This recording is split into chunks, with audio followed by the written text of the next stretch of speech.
ভাই আপনি কি? আপনাকে তো আমি আগে কোনোদিন দেখিনি। ওর নাম সোনা। হ্যাঁ? ওর নাম মানিক, আমাদের অফিসে করে, জব করে, জুনিয়র, অনেক জুনিয়র আমাদের। মানিক জুনিয়র। মানিক তুমি তো মানে এখন তো আর দরকার নাই, তুমি চলে যাও তুমি। আর বুঝতেই তো পারছো এখন জমের হাতে এসে কি বললে তুমি? জম?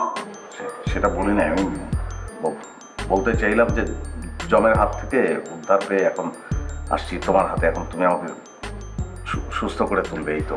ভাই আমার মনে হয় কি, যদিও আপনি অসুস্থ তারপরও অফিসে ভালো ছিলেন। যাও যাও। কি বললেন আপনি? ভাবে আমি বলছি অফিসে অসুস্থ ছিল, এখন তার চেয়ে অনেক বেশি অসুস্থ। তোমার সত্যি করে বলো তো, তুমি আসলে অসুস্থ কিনা? সত্যি করে বলো, কি হচ্ছে তোমার? আমি দাঁড়াতে পারছি না, তুমি দেখছো না আমি। না, আমি দেখতে পাচ্ছি না, কারণ আমি তোমাকে খুব ভালো করে চিনি, হাড়ে হাড়ে চিনি আমি তোমাকে। আচ্ছা তুমি যাও। কি হলো?